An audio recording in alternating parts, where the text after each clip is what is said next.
আগামী দিন আমরা সবাই তাকে অন্তঃস্থল থেকে ভালোবাসি। তাকে আল্লাহ তাআলা কখনো করতে চাই নাই দোষী। তার মৃত্যুতে আল্লাহ রাসূল আমরাও অনেক বড় খুশি। শহীদ মৃত্যু, বলেন আলহামদুলিল্লাহ। সাইদি সাহেবের ছেলে শামীম সাইদি আসবেন আগামী 12 তারিখ, নওয়ানা সারুঞ্জা। আপনারা সবাই আমন্ত্রিত। আমি আপনাদের বিদায়ের প্রাক্কালে সালাম জানাচ্ছি। আসসালামু আলাইকুম ওয়া রাহমাতুল্লাহি ওয়া বারাকাতুহু।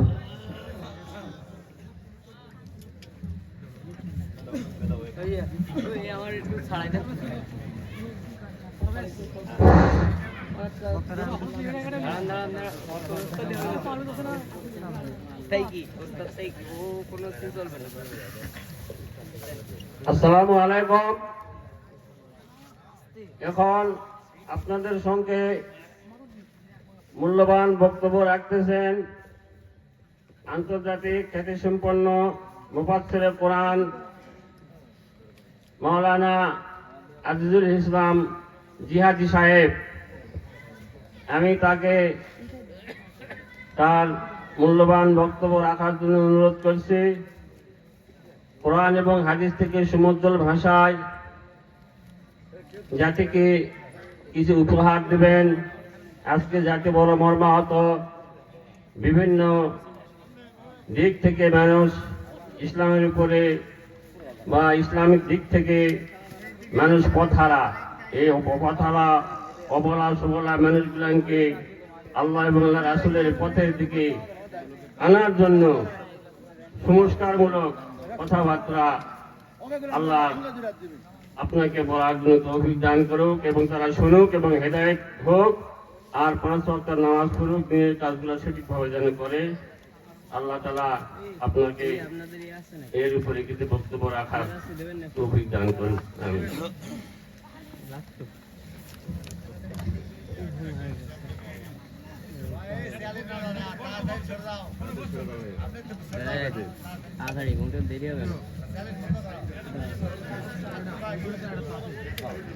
আপনার ক্যামেরা করতেছেন না? আপনার ক্যামেরা করতে না, আমি একটু লাইভ দেবো।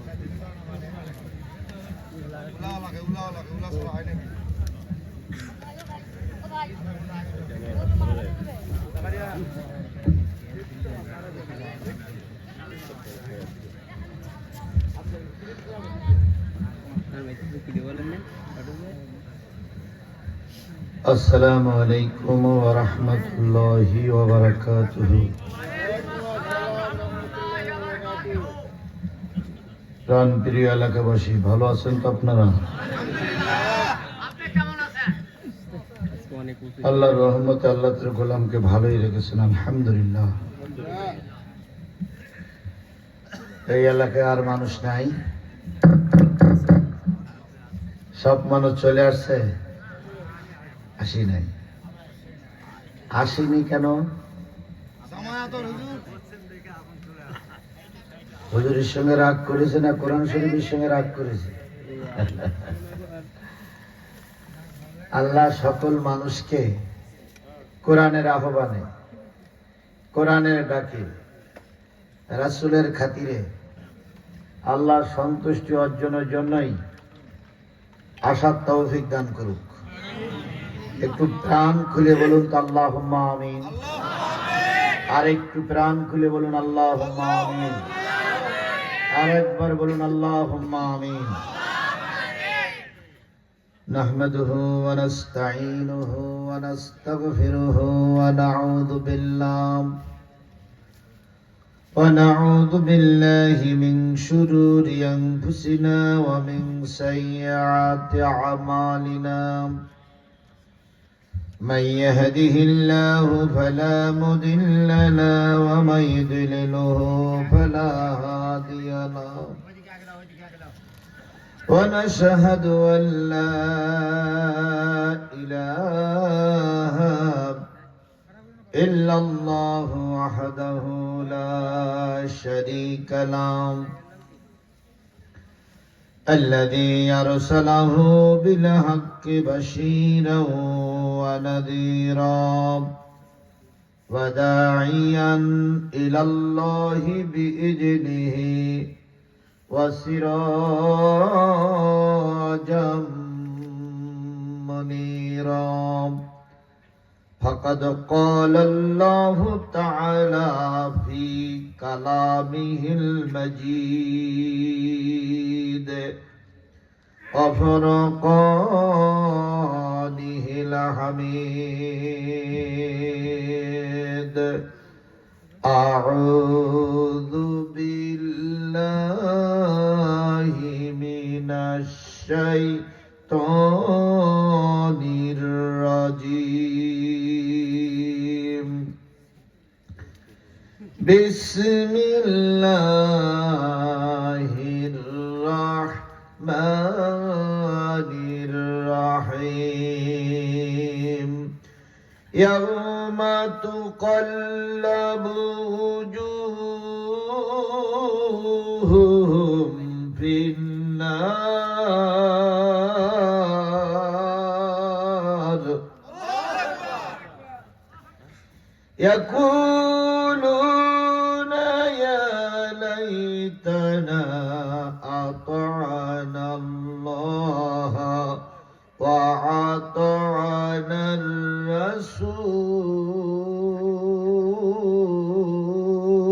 الرسول وقالوا ربنا إنا أطعنا سادتنا وكبراءنا فأضلونا السبيل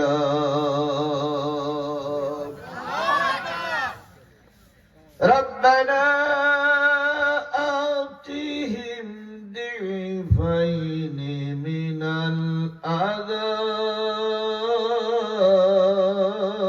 العذاب والعنهم لعنا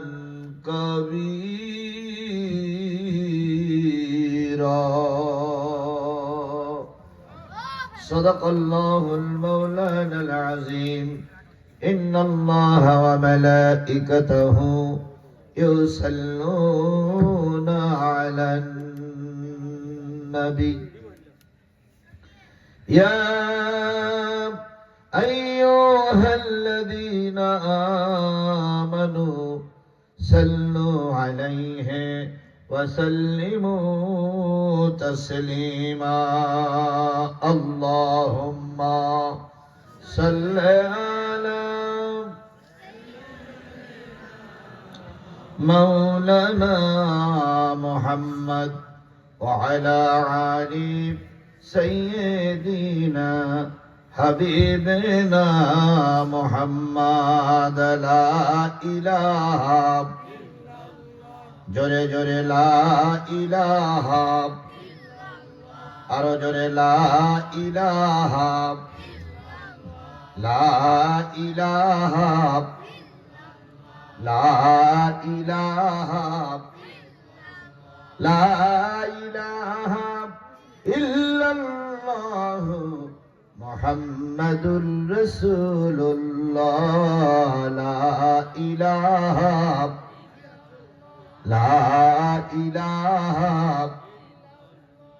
লা ইলাহা ইল্লাল্লাহ মুহাম্মাদুর রাসূলুল্লাহ হাসবি রব্বি জাল্লাল্লাহ মা ফি কলবি গায়রুল্লাহ নূর মুহাম্মদ সাল্লাল্লাহু লা ইলাহা জোরে জোরে লা ইলাহা আরো জোরে লা ইলাহা লা ইলাহা ইল্লাল্লাহ মুহাম্মাদুর রাসূলুল্লাহ লা ইলাহা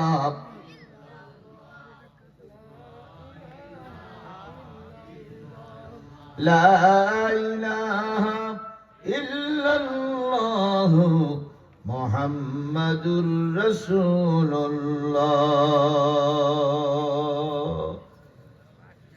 সকলে জবান খুলে একসাথে এক বাক্যে বলছি সাল্লাল্লাহু আলাইহি ওয়াসাল্লাম। জয়পুরহাট জেলার কালাই উপজেলা, কালাই উপজেলার পূর্ব সরাইল দারুস সালাম ওয়াহেদ হাফিজিয়া মাদ্রাসা ও ইয়েতিমখানার উদ্যোগে অনুষ্ঠিত হচ্ছে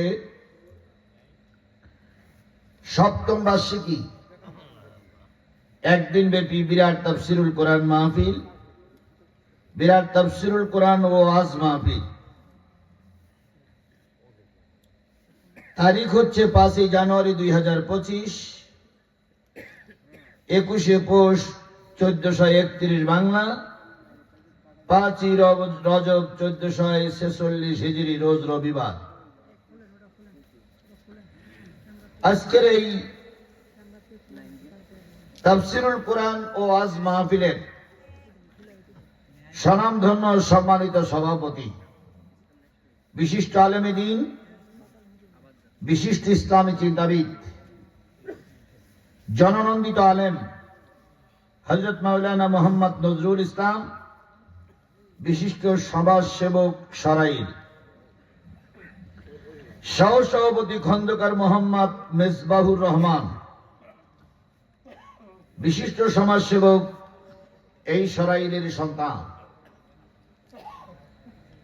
আজকের মাহফিলের সম্মানিত প্রধান অতিথি আলহাজ খন্দকার মোহাম্মদ আব্দুল সালাম সাহেব, প্রতিষ্ঠাতা অত্র মাদ্রাসা। আজকের মাহফিলের বিশেষ অতিথিবৃন্দ খন্দকার মোহাম্মদ আকিব আহসান, আবু সালেহ খন্দকার, রেজাউল ইসলাম, মাসুদার রহমান, মোস্তাক আহমেদ, আব্দুল আজিজ মন্ডল। আজকের এই মাহফিলের সম্মানিত আলোচক বৃন্দ, বিশেষ করে অনেকক্ষণ ধরে আলোচনা করেছেন, কথাগুলো ছন্দে ছন্দে মিলাইও দিয়েছেন। আপনাদের এই প্রিয় ভাই, আমার প্রিয় বন্ধু জনাব হযরত মাওলানা আমিনুল্লাহ সাহেব, সুপার বড়াইল বাকশন দাখিল মাদ্রাসা, দাড়িরহ, শিবগঞ্জ, বগুড়া। আলোচনা করেছেন হাফেজ মোহাম্মদ জাহিদুল ইসলাম জনি, খতিব চৌপাগাড়ি জামে মসজিদ, ঘোড়াঘাট, দিনাজপুর সহ গর্বিত মায়ের গর্বিত সন্তান শ্রদ্ধেয় ওলামায়ে হযরত, এলাকার বিভিন্ন কুঠির থেকে আগত দিনদার, পরেজগার, মুত্তাকি মুসলমান ভাই ও বন্ধুগণ, পর্দায় অবস্থানরতা শ্রদ্ধাশীলা মা ও বোনেরা, সকলকে নিয়ে আবারও সালাম বিনিময় করছি। আশা করছি কারোর জবান বন্ধ থাকবে না, সবাই মিলে সালামের জবাবটা দিবেন। আসসালামু আলাইকুম ওয়া রাহমাতুল্লাহি ওয়া বারাকাতুহু। আল্লাহ পাকের দরবারে কোটি কোটি শুকরিয়া, যিনি নিজ ঘর বাড়ি ফেলাই রেখে স্ত্রী পুত্রের কাছ থেকে কিছুক্ষণ সময়ের জন্য হলো বিদায় নিয়ে শুধুমাত্র কেবলমাত্র কোরআনের মহব্বতে ফাঁকা ময়দানের সুন্দর পরিবেশে আপনাকে আমাকে বসার তৌফিক দান করেছেন।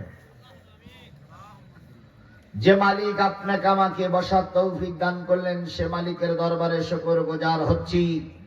সবাই মিলে বলছি আলহামদুলিল্লাহ। বলুন তো, আসমানের নিচে জমিনের উপরে এর চাইতে দামি জায়গার কোথাও আছে? আরেকটু জোরে বলুন, কোথায় আছে? দামি জায়গায় কারা বসে? দামি মানুষই বসে, দামি লোকেই বসে। আর নষ্ট জায়গায় নষ্ট লোকেরাই বসে। কথা বলেন ঠিক না ঠিক? এই জায়গাটা হলো পৃথিবীর সবচেয়ে দামি জায়গা। কে বলেছেন? আল্লাহর নবী বলেছেন। আল্লাহ নবী বলেন, ইজা মারারতুম বিরিয়াজিল জান্নাহ ফারতাউ কিলা ইয়া রাসূলুল্লাহ ওয়া মা হুন্না ক্বালা হিলকু যিকির। যারা দোকানে আছেন, বাড়িতে আছেন, মাইকের আওয়াজ পৌঁছায় যাচ্ছেন, তারা একটা মিনিট হৃদয়ের কান দিয়ে শুনুন। নবী বললেন, ও আমার সাহাবীরা, চলতে পথে যদি কোনো জান্নাতের জায়গা দেখে যাও, জান্নাত যদি পাও, দুনিয়ার সেই জান্নাতে ক্ষণিকের জন্য একটু বসে পড়ো, যাতে করে পরকালের স্থায়ী জান্নাত তোমার কপালে জুটে যায়। শব্দটা এরকম, চলতি পথে যদি জান্নাত দেখো, একটু জান্নাতের ভিতরে বসো, যাতে করে পরকালের জান্নাতটা তোমার জন্য স্থায়ী হয়ে যায়। সাহাবী আজমাইনগণ বলেন, ইয়া রাসূলুল্লাহ, জান্নাত সে তো কিয়ামতের দিন দেখা যাবে, আজকে তো দেখা যায় না। আজকের দুনিয়ার জান্নাত কোনটি? নবী বললেন, যেখানে কোরআন এবং হাদিসের আলোচনা হয়, যেখানে আল্লাহর কোরআন রাসূলের হাদিস নিয়ে বক্তারা কথা বলে, জেনে নিও ওটাই হলো জান্নাতের বাগান।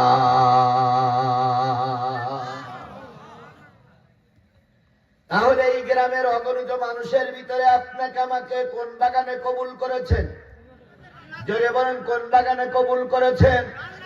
এই জান্নাত আজকে যাদের কপালে জুটলো না, লিখে রাখো, মরার পরে হয়তো প্রকৃত জান্নাত তোমার কপালে জুটবে না।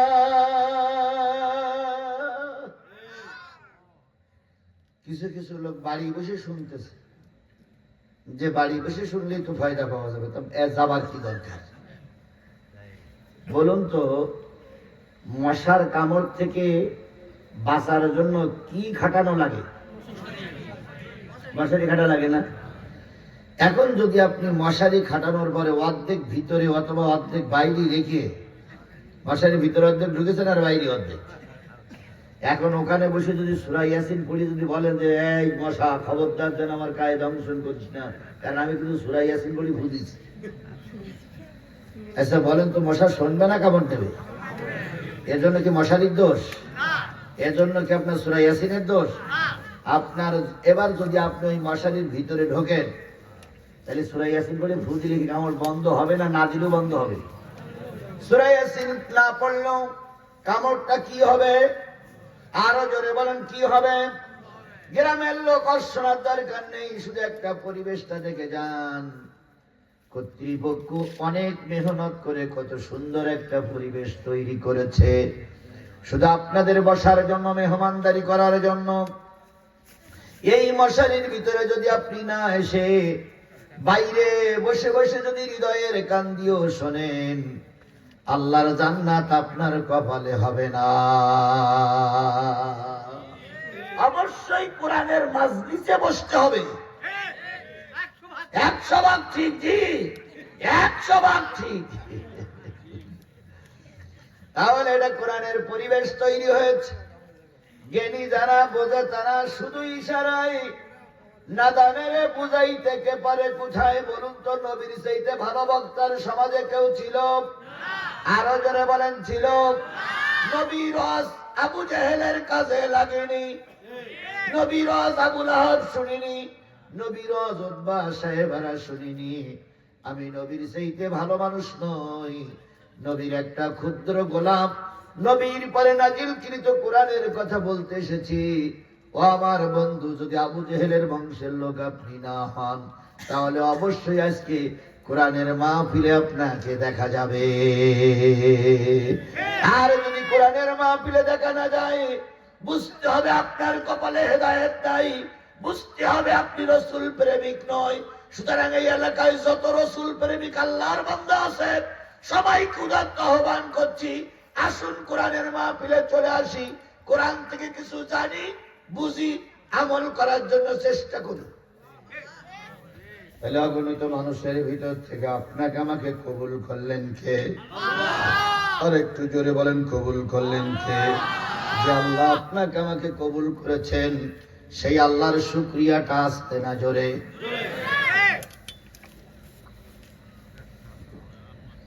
কারোর জবান বন্ধ থাকবে না। সবাই মিলে বলছি আলহামদুলিল্লাহ। আরেকটু জোরে বলেন আলহামদুলিল্লাহ। বীর মুসলমান, বীর মুসলমান, ধরো আল কোরআন, ফিরাইয়ে আনো সেই হারানো সম্মান। বীর মুসলমান, বীর মুসলমান, ধরো আল কোরআন, ফিরাইয়ে আনো সেই হারানো সম্মান। নারায়ে তাকবীর। জোরে জোরে লোক বুঝুক যে 50,000 হয়ে গেছে, এইরকম একটা জোরে তাকবীর দেন তো। নারায়ে তাকবীর। আরো জোরে নারায়ে তাকবীর। আরো জোরে নারায়ে তাকবীর। নারায়ে তাকবীর। এসে মুরব্বী লোকটা তাকবীর দিচ্ছে জোরে, আপনাদের হইলটা কি? আচ্ছা শোনেন, দেখতে গেলে ওরাও তো মাহরুম হয়ে যায়। আমাকে এবার দেখা যাচ্ছে, এবার দেখা যায়। মাঝখানে একটু পড়লি দেখা যাচ্ছে না, তা কি করবে? সব দিক তো দেখতে হবে। এবার আরো জোরে বলেন নারায়ে তাকবীর। লিল্লাহি তাকবীর।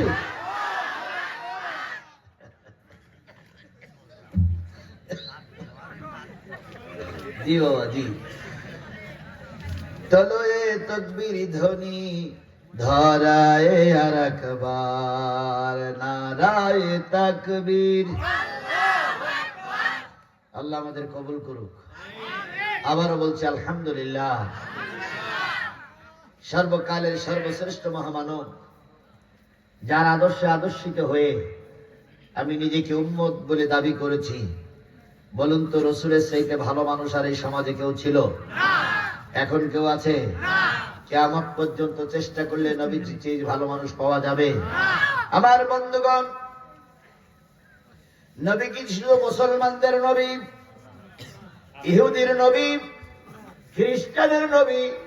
নবী হলো সকলের জন্য। কথা বলেন ঠিক না ঠিক? কোথায় আছে দলিলটা? আল্লাহ বলতেছেন ওমা আরসালনাকা ইল্লা রাহমাতাল লিল আলামিন।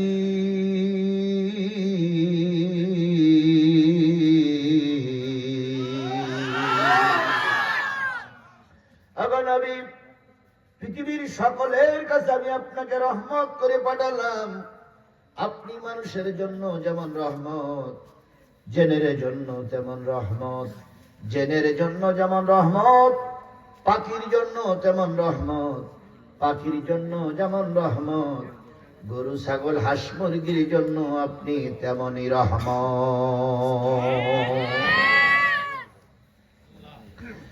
প্রিয় সরাইলবাসী, আল্লাহর নবী নবুয়ত পাওয়ার আগে ওয়াকাদের মেলা থেকে একটা বাচ্চা কিনেছিলেন খাদিজা।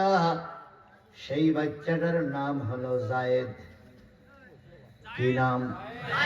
আরেকটু জোরে বলেন কি নাম? তখন বাজারে গরুর মতন মানুষ কেনা বেচা হতো, ছাগলের মতন মানুষ কেনা বেচা হতো।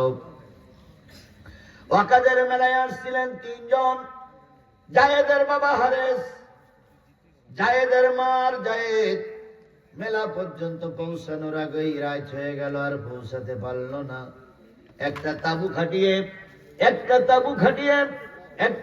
খাটিয়ে 3 জন ব্যক্তি ওই দূরে একটা লণ্ঠন জ্বালিয়ে তারা ঘুম পড়েছিলেন। মক্কার কিছু দুষ্কৃতিকারী ছেলেরা ওখানে যেয়ে হামলা চালিয়ে জায়েদকে তারা কিডন্যাপ করে নিয়ে আসলো, আর মদিনা মক্কার বাজারে জায়েদকে বিক্রি করে দিল। কেনবে না কেনবে খাদিজাই কিনল। নবীজির সঙ্গে যেদিন খাদিজার বিয়ে হলো, বলুন তো নবীজির বয়স কত? নবীজির বয়স কত? আর খাদিজার বয়স কত?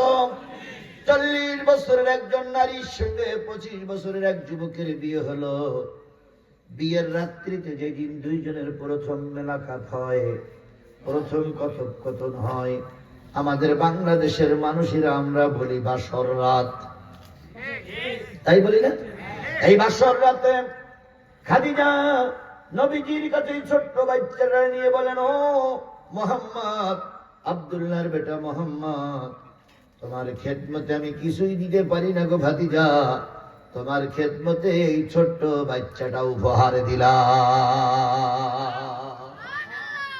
এই বাচ্চাটারে কিনেছে মক্কার একটা মানুষ বিক্রয়ের হাটের থেকে। কথা কি বুঝেছেন? আমার কথা কি বুঝেছেন? দীর্ঘ 15 বছর আল্লাহ নবীর তত্ত্বাবধানে ছেলেটা বড় হলো।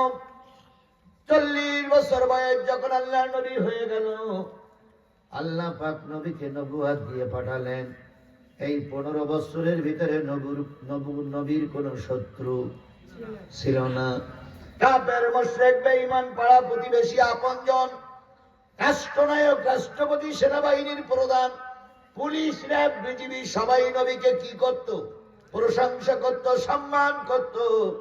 আর সবাই আলামিন বলে ডাকতো, সাদিক বলে ডাকতো, মাহবুব বলে ডাকতো।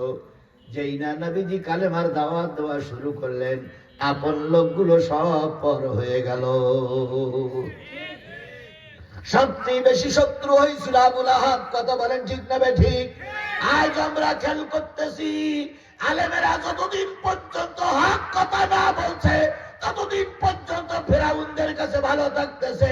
যেই না হকের দাওয়াত দিচ্ছে কিছু ফেরাউন মার্কা লোকের কাছে আলেমেরা আলেমেরা আলেমেরা দোষী হয়ে যাচ্ছে।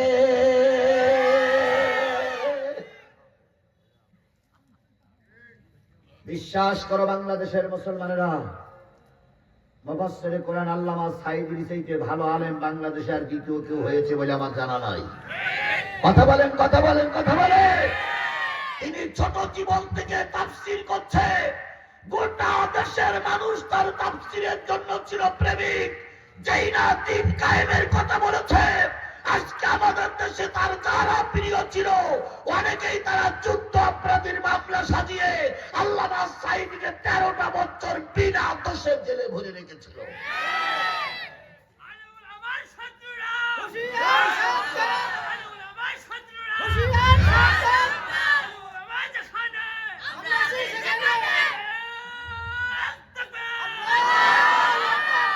রসুলের শত্রু কি আজকের সমাজে আছে?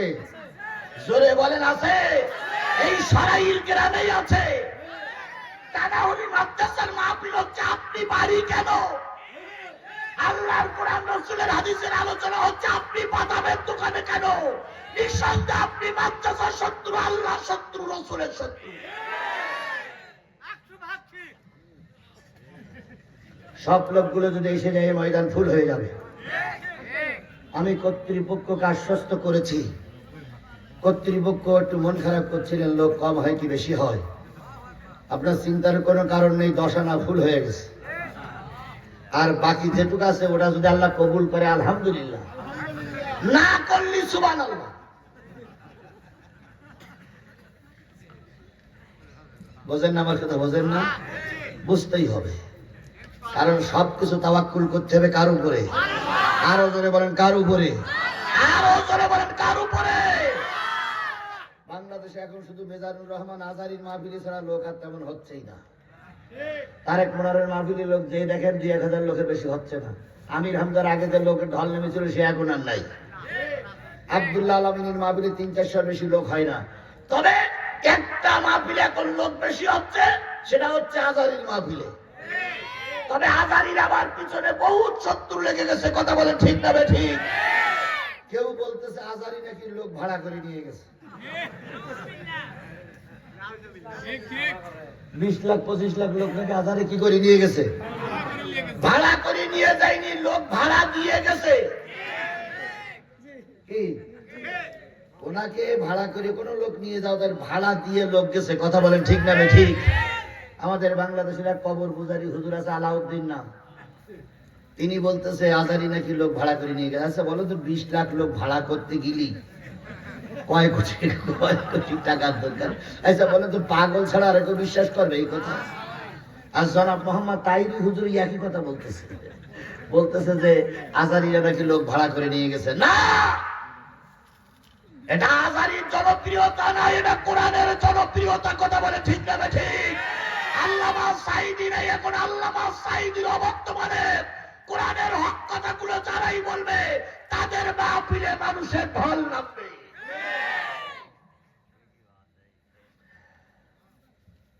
প্রমাণ দেখে যাও, বাইরে থেকে না, ভিতরে এসে দেখে যাও। মনে করেছিলেন যে লোক কম হবে, লোক কম হবে না, কারণ কোরআনের মাহফিলে আল্লাহর লোক আসবেই। এটা কোরআনের আকর্ষণের আজিজুল ইসলাম জিহাদির আকর্ষণ নয়, এটা কোরআনের আকর্ষণ। যেখানে সহিহ কোরআনের আলোচনা হয় সেখানে আল্লাহর বান্দারা পঙ্গপালের মতো ছুটে আসবে। যদি কেউ না আসে বুঝতে না ভেজাল রক্ত, ওটা আবু জেহেলের চামচা, ওটা নিশ্চয়ই কোন ফেরাউনের দালাল, এই জন্য কোরআনের মাহফিলে আসতেছে না।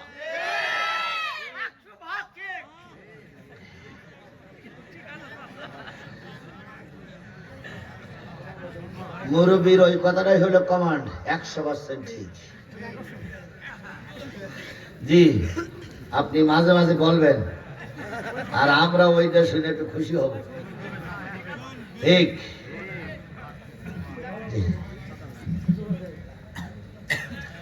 বন্ধুগণ, খাদিজাতুল কুবরা রাদিয়াল্লাহু তাআলা আনহু নবীজির কাছে কয় বছরের ছেলে উপহার দিলেন? 5 না 7-8 বছরের ছেলে উপহার দিলেন।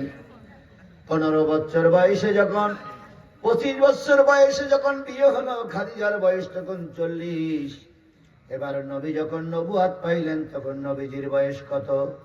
40। খাদিজার বয়স ইতিমধ্যে 55 পার হয়ে গেছে। এমত অবস্থায় যারা নবীর পক্ষে ছিল তারা সব রাসূলের কি হয়ে গেল? আজ এখানে দেখতেছি নবীর একটা মাদ্রাসা, হাফিজি মাদ্রাসা, যেখানে কোরআন অধ্যয়ন হচ্ছে, আল্লাহর কোরআন হেফাজতের জন্য চেষ্টা করা হচ্ছে। সেখানে একদল লোক শত্রুতাবশত মাহফিলটার বিপক্ষে অবস্থান নিয়ে মাহফিলে আসেনি।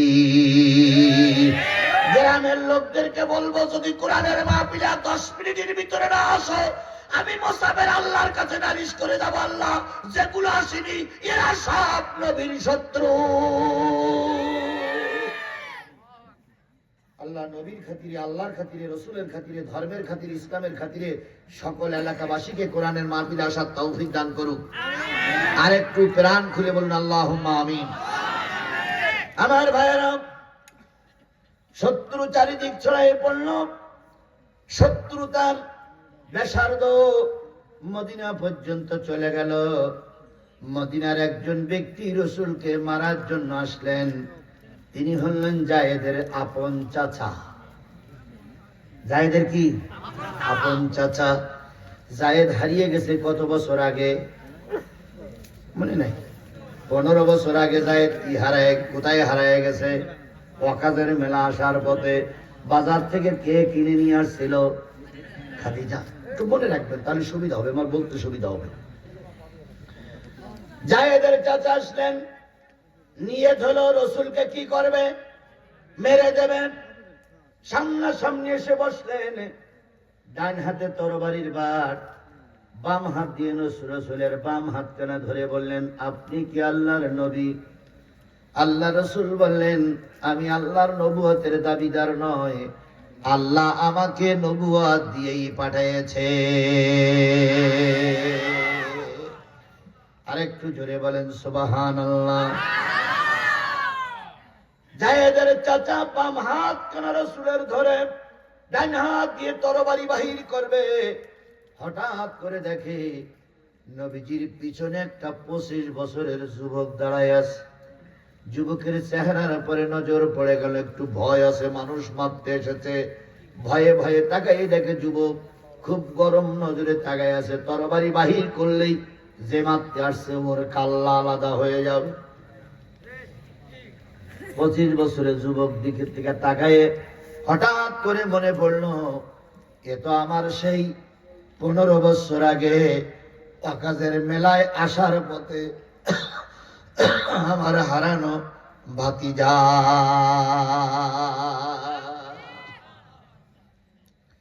15 বছর ভাই আর ভাবি সন্তানের বিয়োগ বেদনায় নিজেরা অন্ধ হয়ে গেছে।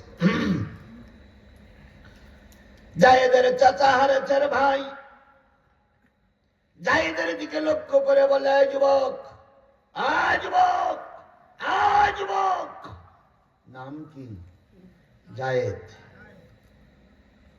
এ দুজন লোক চলে গেল কেন?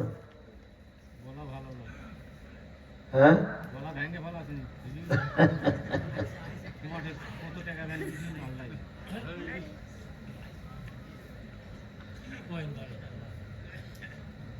কি বলে মুরব্বী?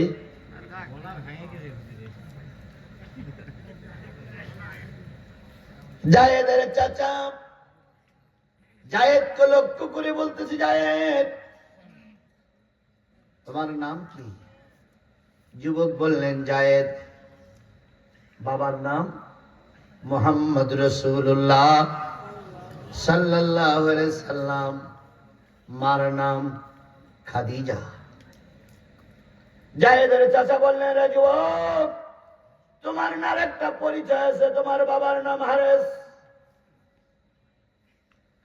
তোমার বাবার বাড়ি মদিনায়, লক্ষ্য করে দেখো তো আমি তোমার চাচা। জায়েদ বললেন, আমি চাচা চিনি না, বাবা চিনি না, আমি ছোটবেলা থেকে রসুলের দরবারে লালিত পালিত হয়েছি, আমি জানি রসুল আমার বাবা আর খাদিজা হলো আমার মা।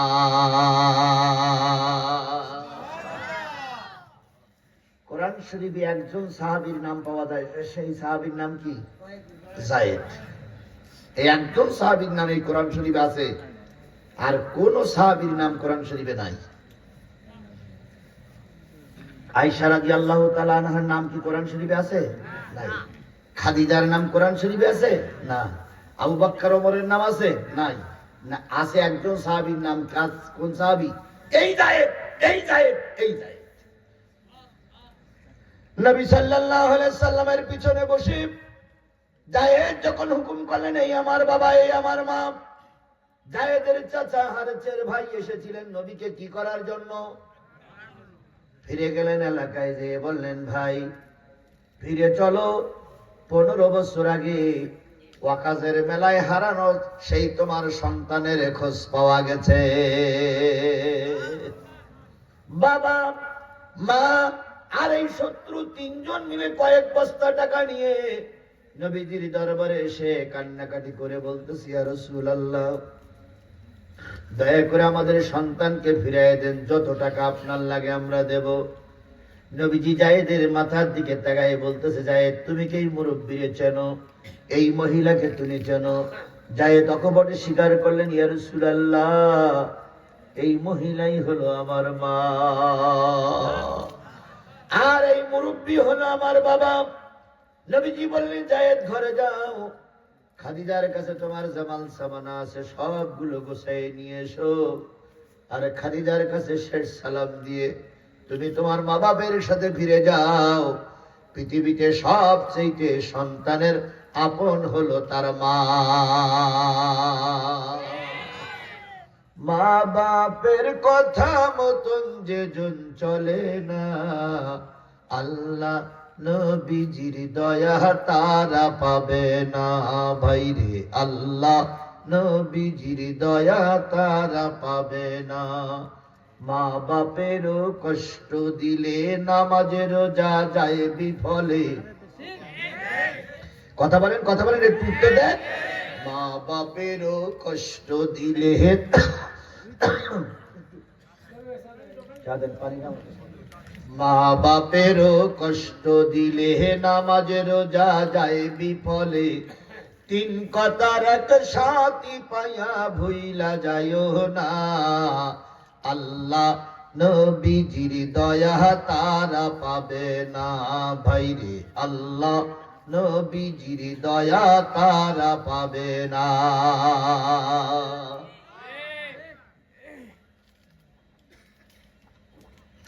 আমার ভাইয়েরা, জায়েদকে যখন বলা হলো, জায়েদ চুপ করে দাঁড়িয়ে আছে। জায়েদের মা বলতেছি, ইয়া রাসূলুল্লাহ, আপনার কথা বলে শুনিনি। জায়েদ বলে দাঁড়িয়ে আছে। নবীজি বললেন, জায়েদ বাড়ি যাও, ভিতরে যাও, তোমার মাল সামানা নিয়ে এসো। জায়েদের চোখের থেকে টপ টপ টপ টপ করে পানি পড়তেছে। নবীজি বললেন, জায়েদ 15 বছর পরে বাবা পেয়েছ, 15 বছর পরে মা পেয়েছ, কেন চোখের পানি ফেলে কাঁদো? জায়েদ তখন রাসূলকে জড়াইয়ে ধরলেন, গালের পরে চুমো খেয়ে বলেন, ইয়া রাসূলুল্লাহ, বাবার বাড়িতে ছিলাম 10 বছর, আপনার দরবারে আছে 15 বছর। আমি আমার মায়ের একমাত্র সন্তান, বাবার একমাত্র সন্তান। মার বাবা কারণে অকারণে আমাকে মেরেছে।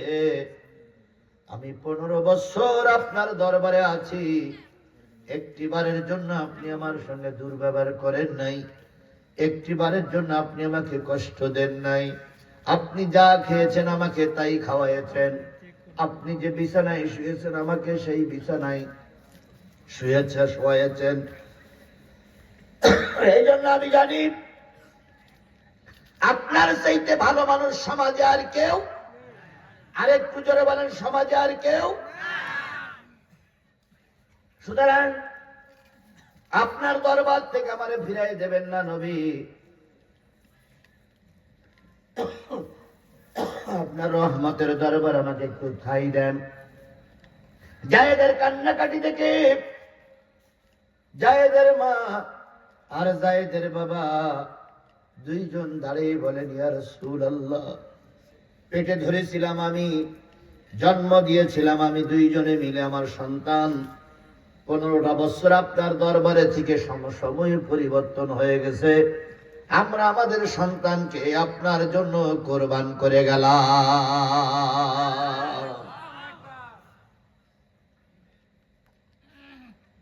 তাহলে বাপ মায়ের চাইতে যিনি বড় দরদি ছিলেন তিনি আমার নবী। কথা বলেন ঠিক না ঠিক? সেই নবীর কোরআন, সেই নবীর হাদিস নিয়ে আলোচনা হচ্ছে। উক্ত নবীর নাম শোনার পর যারা দুরূদ শরীফ পড়বে না আল্লাহর নবীর ভাষায়, তারা হইছে সবচেয়ে বড় কৃপ। এই জন্য কারোর জবান বন্ধ না থেকে সবাই মিলে বলছি সাল্লাল্লাহু। বন্ধুগণ, আমি আপনাদের সামনে সূরা আহজাব থেকে তেলাওয়াত করেছি। তেলাওয়াতকৃত আহজাবের পরে আলোচনা হবে। 12 কর্তৃপক্ষ দাবি হলো 12টা পর্যন্ত আলোচনা করবেন। আমার মন্তব্য হচ্ছে আরো একটু কমাই আলোচনা করে যদি সবকিছু বজায় রাখা যায়। এখন আমি আপনাদের সামনে যেটা বলতে চাচ্ছি, আর 1 ঘন্টা সময়, আমি ইতিমধ্যে 1 ঘন্টা সময় প্রায় 50 মিনিটের মতন, 40 মিনিটের মতন কথা বলেছি। আর 50টা মিনিট সময় কোরআনের জন্য কি একটু বসা যাবে? জোরে বলেন বসা যাবে? আরো জোরে বলেন বসা যাবে? তাহলে কারা কারা 50টা মিনিট বসে থাকবেন বলে নিয়ত করেছিলেন হাত তুলে দেখান তো। আরেকটু যে হাত তুলে দেখান, জোরে একটা তাকবীর হবে, নারায়ে তাকবীর। আরো জোরে লিল্লাহি তাকবীর। হাত নামান। যে কজন হইছে আল্লাহ ওই কজনকেই কবুল করুক। বেশি যদি না আসে দরকার নাই, কিন্তু আমি চাচ্ছি যে আপনারা শেষ পর্যন্ত থাকবেন। রাজি আছেন? রাজি আছেন? রাজি আছেন? আল্লাহ যে কজনকে কবুল করেছে এই কজন যদি শেষ পর্যন্ত থাকে, আমরা দোয়া করি আল্লাহর জান্নাত নিয়ে বাড়ি যাব ইনশাআল্লাহ। আল্লাহ আখিরি মোনাজাত পর্যন্ত আমাদের কবুল করুক। আরো জোরে বলেন আমিন। বন্ধুগণ, কর্তৃপক্ষের আয়োজনে কোনো ত্রুটি ছিল না। একবার রাস্তার থেকে শুরু করে মাহফিল পর্যন্ত লাইটিং, তারপর বিভিন্ন কায়দা কৌশল করে কি সুন্দর পরিবেশ করে তৈরি করেছে। বলুন তো, এই তৈরি করতে গিয়ে কর্তৃপক্ষের কত টাকা খরচ হয়েছে?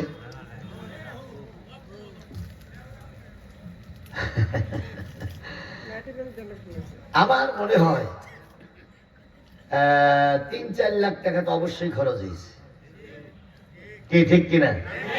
4 লাখ টাকা আমি আপনাদের কাছে চাচ্ছি না।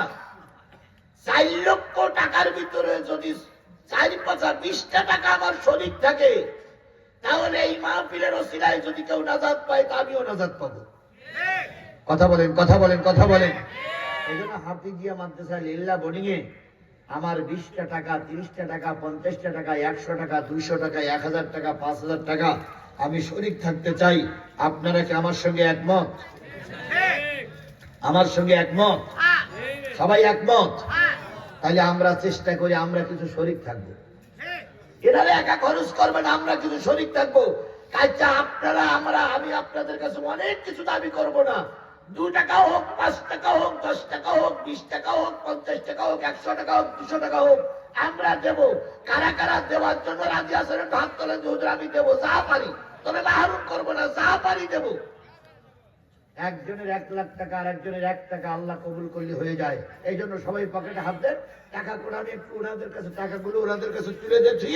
আমি আপনাদের কাছে দোয়া নেব ইনশাল্লাহ। আমি মূল আলোচনায় চলে যাব। জি জি জি ভাই, জি ভাই, একটু সামান্য সামান্য সময়। মহিলাদের অঙ্গনে মনে হয় চলে গেছে, মহিলা অঙ্গনেও চলে গেছে, মহিলারাও দেবেন। ও ভাই একটু বের করেন, সবাই বের করেন। যে লাল প্যাকেট গুলো চলে গেছে। 10 টাকা, 20 টাকা, 50, 100, 200, 500, 1000, 2000, 5000, 10000, 20000, 50000। যদি কেউ মনে করেন হুজুর আমি 1 লাখ দেবো, দিতে পারবেন। আল্লাহ কবুল করুক, আল্লাহ কবুল করুক, সবাইকে দেওয়ার তৌফিক দান করুক। মঞ্চে যারা আছেন, একজন 200 টাকা দিচ্ছে, আমি কিছু দিছি। মুরব্বী একটু পকেটে হাত দেওয়া যাবে বাবা? কোথায়? ও আগে মনে হয় দিছে, আপনারা একটু কিছু দেবেন না নাকি? কখন দেন? তাহলে যদি দিতে মন চাই দিয়ে দেন। আবার কখন দেবেন? যেহেতু আপনার কালেকশন হবে না, কালেকশন তো সারা রাত করা যাবে। কালেকশন সারা রাত তো করে, এখন বলতেছে দেবো দেবো, তো কখন দেবে? যদি দেন তো এখনই দিতে হবে, কারণ আপনার জন্য নতুন করে আবার তো কালেকশন হবে না। এখন যদি মনে চায় আল্লাহর ঘর, রাসূলের ঘরের জন্য কিছু দেবেন, এখনই দেবেন। নতুন করে আবার চাওয়া যাবে না, ওই চাওয়ার সময় আমাদের নেই। যদি 3 বার কালেকশন করতে হয়, তো ওয়াজ হবে কখন? এই জন্য দয়া করে মনটা নরম করুন। এই হেফজখানার জন্য কিছু টাকা দান করেন। আল্লাহ সবাইকে দেওয়ার তৌফিক দান করুক, আল্লাহ সবাইকে দেওয়ার তৌফিক দান করুক, আল্লাহ সবাইকে দেওয়ার তৌফিক দান করুক। দিয়ে ধন বুঝে মন, কেড়ে নিতে কতক্ষণ। কোরমা খাও, পোলাও খাও, হজম হয়ে যাবে। নবীর ঘরে দান করিলে পরকালে পাওয়া যাবে। আমার ভাইয়ের একটা লোক উঠবো না। এই যুবকেরা, যুবকেরা তোমরা চলে যাও কেন? কয়জন যুবক? হ্যাঁ, কিছু লোকের তো সব জিনিস সহ্য হয় না, কারণ ওই ইলিশ মাছ সবাই দেখলে ভালো লাগে না। আল্লাহ কবুল করুক। আবার কিছু লোক চিন্তা করছে টাকা তো হুজুর চাবেই, টাকা চাওয়ার পরে যাবো। ওই যে গেটে কিছু লোক দাঁড়াই আছে, এরকম গুলো টার্গেট হচ্ছে টাকা চাওয়ার পরে বসবে না, টাকা চাওয়ার আগে আসবে না। কারণ এরা চিন্তা করে টাকা দেবো না, চাইলে হুজুরের হাত তুলতে বসছে, এই টাকাটা কালেকশন হয়ে যাক, মানে আমার সেই চালাক। আল্লাহ কবুল করুক, আল্লাহ কবুল করুক। যদি কেউ বাকিতে লিখাই দিতে চান, 500, 1000, 2000, 5000, 10000, 20000, 50000 বাকিতে দেবেন। যদি কেউ লিখাই দিতে চান, মেহেরবানি করে লিখাই দেবেন। নামগুলো লিখে নেওয়া হবে, পরবর্তীতে আপনাদের কাছে যে সেগুলো নিয়ে আসা হবে। আল্লাহ কবুল করুক। একটু জিকির করেন সুবহানাল্লাহ, আলহামদুলিল্লাহ, লা ইলাহা সুবহানাল্লাহ, আলহামদুলিল্লাহ, লা ইলাহা ইল্লাল্লাহ মুহাম্মাদুর। আমার বাড়ি বাংলাদেশে, নবীর বাড়ি মদিনায়। সকল দেশে নীলার প্রভু, কেবল নীলানা মদিনায়। সুবহানাল্লাহ, আলহামদুলিল্লাহ, লা ইলাহা। একটু জোরে বলেন, পড়লে কি গুনাহ হবে? সুবহানাল্লাহ, আলহামদুলিল্লাহ, লা ইলাহা। আরো জোরে সুবহানাল্লাহ, আলহামদুলিল্লাহ, লা ইলাহা লা ইলাহা ইল্লাল্লাহ মুহাম্মাদুর রাসূলুল্লাহ সুবহানাল্লাহ আলহামদুলিল্লাহ লা ইলাহা ইল্লাল্লাহ মুহাম্মাদুর রাসূলুল্লাহ। বন্ধুগণ, এবার আসুন কোরআনের দিকে যাই। আমি সূরা আহজাবের 2টা আয়াত তেলাওয়াত করেছি, 2টা আয়াতের পরে আলোচনা করব। 2টা আয়াত তেলাওয়াত করিনি, 2টা আয়াতের পরে আলোচনা করব। সেটা হলো 69 নম্বর আয়াত। কয়টা আয়াত? আরো জোরে বলেন, কয়টা আয়াত? আমি যেটা তেলাওয়াত করেছি ওটা বাকি রেখেছি, 2টা আয়াতের পরে আলোচনা করব। কোন সূরা? আরো জোরে বলেন। আহজাব। আহজাব শব্দের অর্থ হচ্ছে শত্রু বাহিনী। আহজাব শব্দের অর্থ কি? সবাই মিলে বলেন, আহজাব শব্দের অর্থ কি? আহজাব একটা যুদ্ধের নাম। বলুন তো, মুসলমান আর কাফেরের ভিতরে প্রথম ইসলামের যে যুদ্ধটা হয়েছিল সেই যুদ্ধটার নাম কি? বদর। সেই যুদ্ধটার নাম কি? সবাই মিলে খেয়াল করুন। 12টার আগে আপনাদের ছেড়ে দেওয়া হবে ইনশাল্লাহ। কিছু গুরুত্বপূর্ণ কথা শুনি। সেই যুদ্ধটার নাম কি? বদর। বলুন তো, বদরে মুসলমানদের সংখ্যা কত? কাফেরদের সংখ্যা কত? আরো জোরে বলেন। 1000-এর বেশি সংখ্যা কাফের। সেই যুদ্ধে একদিকে নেতৃত্ব দিচ্ছে আবু জেহেল, আর একদিকে নেতৃত্ব দিচ্ছে বিশ্বনবী জনাবে মুহাম্মদুর রাসূলুল্লাহ সাল্লাল্লাহু আলাইহি ওয়াসাল্লাম। আল্লাহর নবীর দলে 313 জন, 313 জন লোক নিয়ে আল্লাহর নবী যুদ্ধের ময়দানে গেলেন। ওই যুদ্ধে মুসলমানদের জয় হলো না পরাজয় হলো? মুসলমানরা জিতে গেল না হেরে গেল? 313 জন লোক নিয়ে মুসলমানরা যুদ্ধে জিতে গেল। তাহলে বোঝা গেল লোক দিয়ে জয় পরাজয় অনুমান করা যায় না। জয় পরাজয় করতে গেলে আল্লাহর রহমত লাগে। মানুষ দেখে জয় পরাজয় হয় না, কার রহমত লাগে? আফগানিস্তানের নাম জানে নাই কেউ? আফগানিস্তান একটা গরিব দেশ। নেই পারমাণবিক অস্ত্র, নেই রাসায়নিক অস্ত্র, নেই ক্ষেপণাস্ত্র, নেই পারমাণবিক বোমা। আফগানের সঙ্গে বিশ্বের সবচেয়ে বড় শক্তিধর দেশগুলো যুদ্ধ করতে গিয়ে প্রত্যেকে কুকুরের মতন লেজ গটাই নিয়ে চলে এসেছে। কারণ যারা যুদ্ধ করতে গেছিল তাদের ঈমান ছিল না। আফগানের মুসলমানদের ঈমান আছে। আফগানে যুদ্ধ করতে গেছিল রাশিয়া, টিকতে পারেনি। আফগানে যুদ্ধ করতে গেছিল ইংল্যান্ড, যারা বলি লন্ডন, টিকতে পারেনি। সর্বশেষে আফগানি যুদ্ধ করতে গেছিল আমেরিকা। শেষ পর্যন্ত আফগানের মার খেয়ে আমেরিকা লেজ গোটাই নিয়ে চলে এসেছে। কারণ রাশিয়া যারা গিয়েছিল তারা হলো বেঈমান, লন্ডনের যারা গিয়েছিল তারা কি? বেঈমান। আমেরিকার যারা গিয়েছিল তারা কি? বেঈমান। আর আফগানে যারা আছে তারা হলো ঈমানদার। ঈমানদার মরে গেলে যাবে কোথায়? আরে কাফেরেরা মরে গেলে যাবে কোথায়? এই জন্য ঈমানদারদের কাছে কাফেরেরা পারে না, টিকতে পারে না। আমাদের পার্শ্ববর্তী একটা দেশ আছে, প্রায় কথায় কথা বলে বাংলাদেশ দখল করে নেব। বলে না, বলে না, বলে না, প্রায় বলে বাংলাদেশের দিনাজপুর দখল করব, চট্টগ্রাম দখল করব, শুধু হুমকি দেয়, আসে না। কারণ ওরা জানে আফগানের কাছে রাশিয়া পারেনি, আফগানের কাছে আমেরিকা পারেনি, আফগানের কাছে লন্ডন পারেনি, বাংলাদেশের কাছে আমরাও পারবো না। কারণ আফগানের মুসলমানদের যতটুকু না ঈমান, বাংলাদেশের মুসলমানদের তার চাইতে বেশি ঈমান। বলুন তো, ভারত যদি যুদ্ধ করতে এসে মারা যায় তাহলে ওরা যাবে কোন জায়গায়? কারণ ওরা হলো বেধর্মী। আর আমার একটা মানুষ একজন ভ্যান চালক রিক্সাওয়ালা যদি মারা যায় সে যাবে আল্লাহর জান্নাতে। এই জন্য আমাদের স্লোগান হলো আমরা সবাই রসুল সেনা। স্লোগান দেন আমরা সবাই রসুল সেনা। আরো জোরে বলেন আমরা সবাই রসুল সেনা। আরো জোরে বলেন আমরা সবাই রসুল সেনা। ভয় করি না বুলেট বোমা, আমরা বলি বদরের হাতিয়ার। আরো জোরে বদরের হাতিয়ার, আরো জোরে বদরের হাতিয়ার।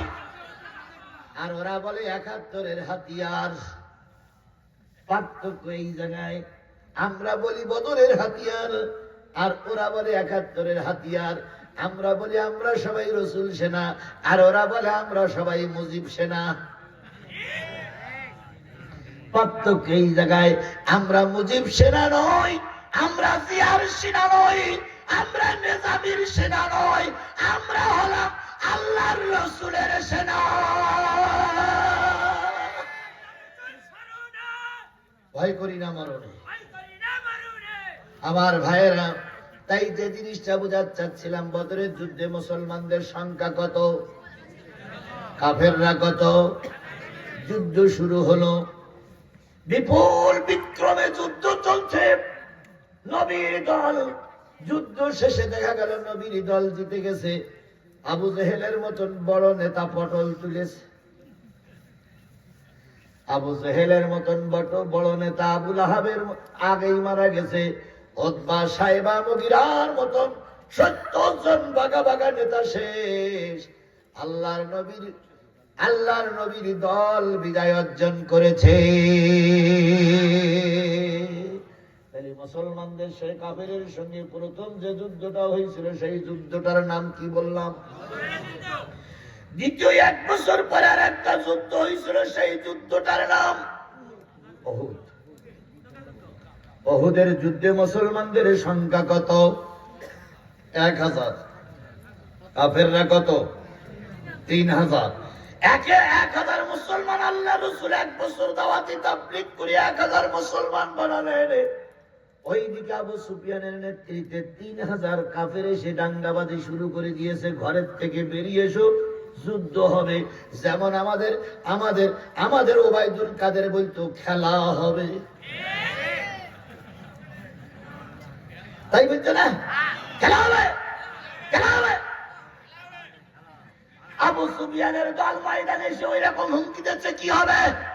খেলা হবে, খেলা হবে, খেলা হবে। ওবায়দুল কাদের তখনও তো ছিল, এখনো আছে। ওবায়দুল কাদের ওইটা হলো বড় ওবায়দুল কাদের, কথা বলেন ঠিক না? ঠিক।